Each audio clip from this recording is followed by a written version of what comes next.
Assalomu alaykum, hurmatli tinglovchilar. Mamlakatshunoslik fanimizdan o'tiladigan dars video darslarimizga xush kelibsiz. Bugungi mavzuyimiz Fransiyada ta'lim tizimi. Demak, boshlaymiz. Rebonjour les étudiants. Le sujet de notre leçon d'aujourd'hui, c'est le système éducatif de la France. Donc aujourd'hui, on va parler à propos de, on va parler de quelques sujets sur le système éducatif de la France. Donc, tout d'abord, on va parler un peu des principes du système scolaire.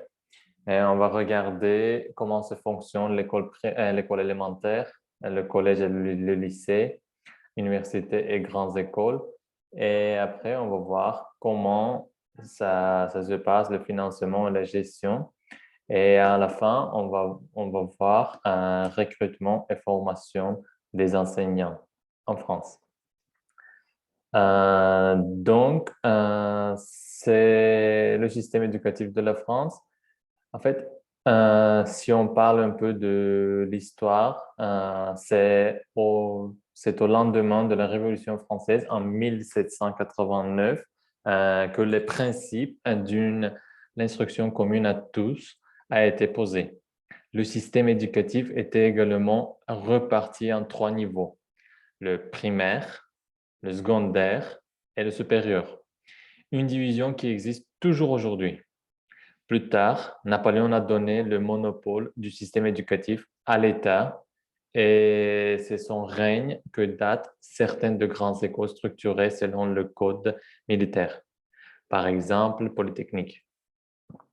Avec Jules Ferry, c'est cet homme-là, sous la Troisième République, l'école a été rendue obligatoire et gratuite.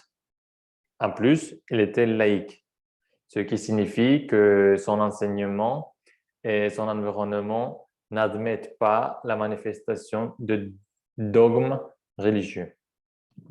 Donc, les principes d'universalité, de gratuité et de laïcité du système scolaire ont toujours au cours aujourd'hui. Chaque enfant doit faire un parcours scolaire compris entre l'âge de 6 ans jusqu'à 16 ans. Pardon, 16 ans. La vaste majorité des écoles sont sous le contrôle direct du ministère de l'Éducation. Il existe également des écoles privées, mais elles sont sous contrat avec l'État, c'est-à-dire qu'elles doivent se conformer aux directives du programme officiel provenant du ministre.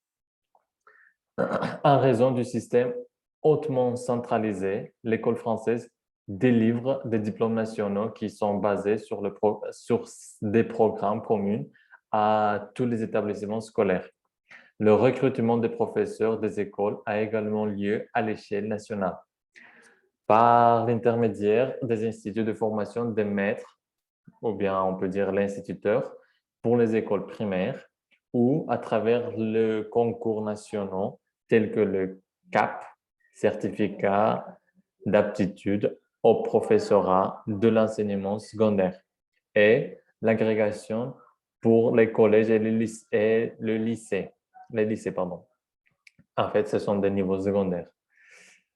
D'accord. D'abord, on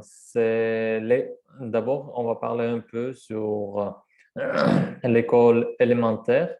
L'école élémentaire, elle se compose de deux parties. En fait, on peut dire, on le regroupe en deux parties. Tout d'abord, c'est école maternelle et on passe à l'école primaire. L'école maternelle, elle se compose à, il se, il dégroupe les enfants de 2 ans, ils vont à l'école maternelle aux petites sections, en fait, de 3 ans. Et 4, les enfants de 3-4 ans, ils vont aller aux moyennes sections, MS. Et après, jusqu'à les enfants de 5-6 ans, ils vont aller aux grandes sections. Et les enfants de 6 ans, ils vont passer à l'école primaire et ils vont faire leurs études au cours préparatoire, CP, SP, pardon. CP, pardon. Puis, ils vont passer 4 ans, ils vont faire leurs études 4 ans à l'école primaire. Voilà. Ce sont cours élémentaire 1, cours élémentaire 2, cours moyen 1 et cours moyen 2. Voilà. Et quelques informations sur l'école élémentaire. Euh, c'est un enfant peut commencer un parcours scolaire dès l'âge de 2 ans, comme j'ai déjà dit, avec l'école maternelle, jusqu'à de 5 ans. À ce niveau, il développe par de nombreuses activités d'éveil sa sensibilité au monde qui l'environne et une aptitude à apprendre en autonomie. Ce stade appelé enseignement préélémentaire, mais ce n'est pas obligatoire. Mais la plupart des enfants y participent. C'est déjà à 6 ans, un enfant entre dans le premier degré qui dure 5 ans. Et il se compose par exemple, comme on a déjà vu, du cours préparatoire, du cours élémentaire et de niveau, bien sûr, et du cours moyen, encore de niveau. Au cours de 5 ans, au cours de ces 5 années, l'enfant va apprendre à lire par la lecture, à écrire par des activités de rédaction et de composition et à compter en acquérant les bases de calcul et arithmétique.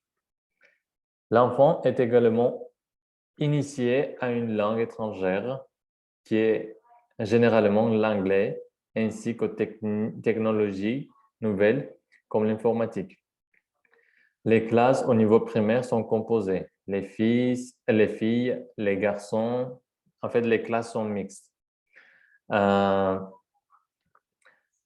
Deuxième étape, c'est l'enseignement secondaire. De temps en temps, on le dit, les collèges et les lycées. Le collège et le lycée parfois. Le collège et le lycée, voilà, le collège, il dure 4 ans.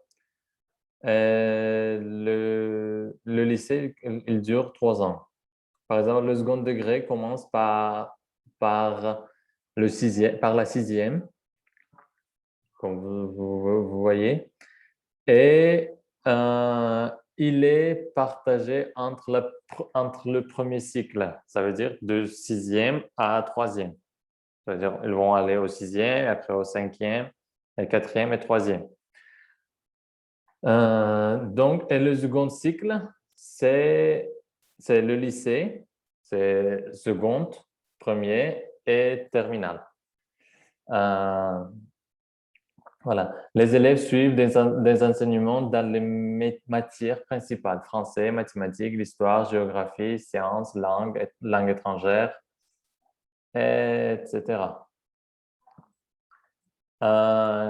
Qui leur sont enseignés par des professeurs spécialisés, bien sûr.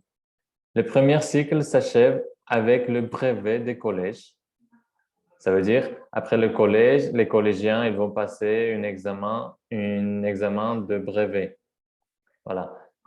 C'est une première certification officielle du système scolaire. À ce niveau, les enfants peuvent choisir entre la poursuite de leurs études dans la filière générale, baccalauréat, ou la filière professionnelle. Cette dernière offre des diplômes. Parfois on dit CAP, voilà, certificat d'aptitude professionnelle, ou BEP, brevet d'études professionnelles, par l'intermédiaire de formations courtes de 1 à 2 ans. La majorité des élèves choisissent de poursuivre vers le baccalauréat. qui ouvrent les portes de l'enseignement supérieur et des universités. Il existe un certain nombre d'options pour le baccalauréat selon l'intérêt ou les capacités des élèves. Certains choisissent l'option scientifique, d'autres options économiques et d'autres encore options littéraires. Voilà. À propos niveau supérieur, en fait, ce sont des universités et des grandes écoles.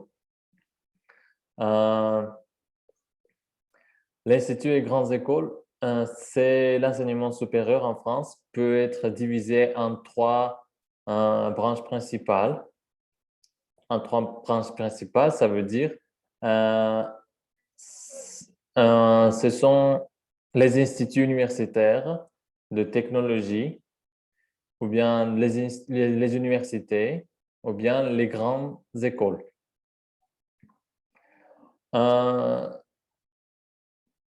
Et en plus, l'enseignement supérieur, il se compose, en fait, il suit trois étapes. Par exemple, la première étape, c'est licence, qui dure 3 ans. Et en fait, on dit que son diplôme est Bac plus 3. Par exemple, parce que ils vont faire 3 ans d'études après l'examen de baccalauréat qui vont passer juste après le lycée. Après la licence, on peut faire un master qui dure 12 ans, pardon, 2 ans. Et après, ça dépend de leur domaine. Ils peuvent faire leurs études en doctorat. Doctorat, ça peut varier. Ça dépend de leur domaine, de leur profession. Ça peut être de 2 ans ou 3 ans. Voilà. À propos de financement et gestion, les écoles, comment dire? En France, l'organisation et la gestion de l'enseignement sont confiées au ministère de l'Éducation nationale et de l'enseignement supérieur et de la recherche. En fait, il y a trois ministères. Ministère de l'Éducation nationale, ministère de l'enseignement supérieur et de la recherche. Ils ont la responsabilité de l'organisation et de l'administration de l'ensemble du système éducatif et de l'école maternelle à l'enseignement supérieur. Les lois de décentralisation de 1982 et 83 et 2003-2004 ont transféré des compétences limitées aux collectivités territoriales.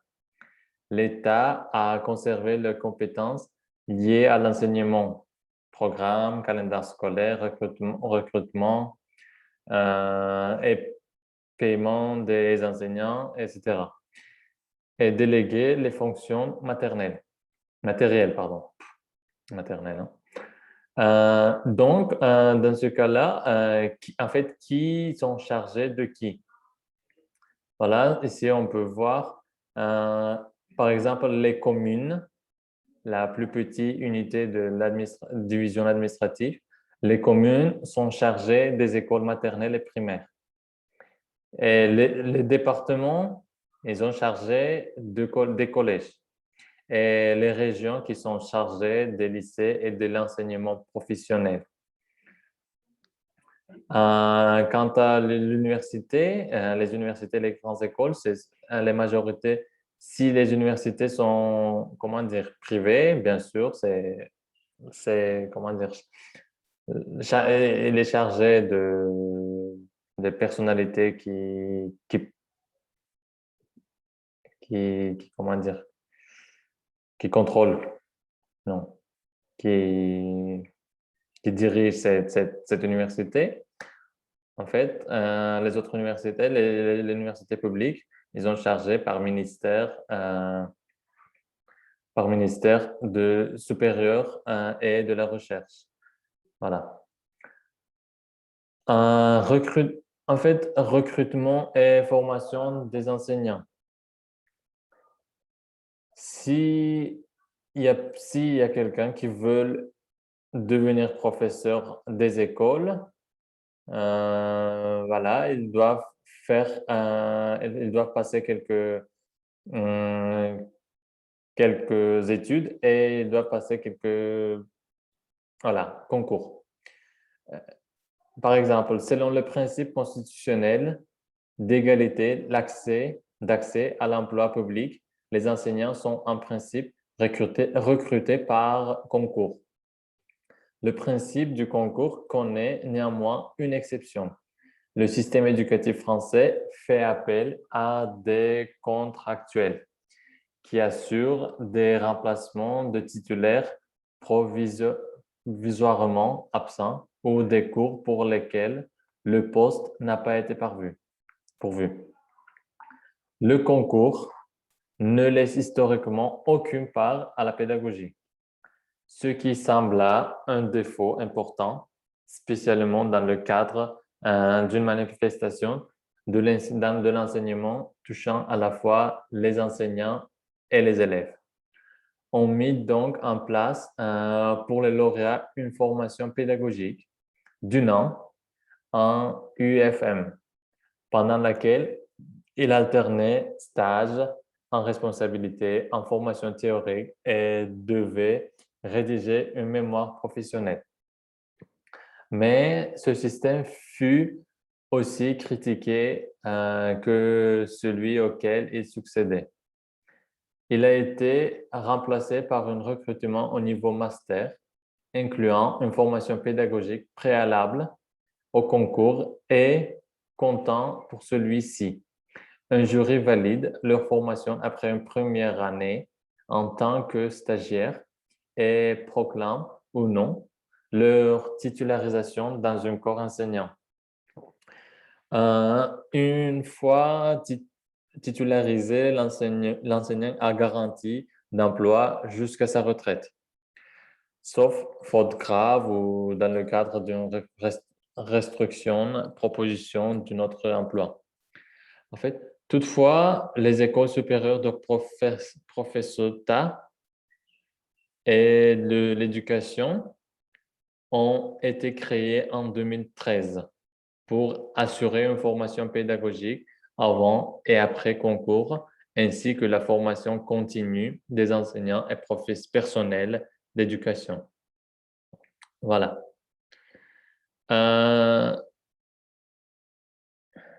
Voilà, ce sont des critères pour être professeur, enseignant à l'école ou bien au collège et au lycée.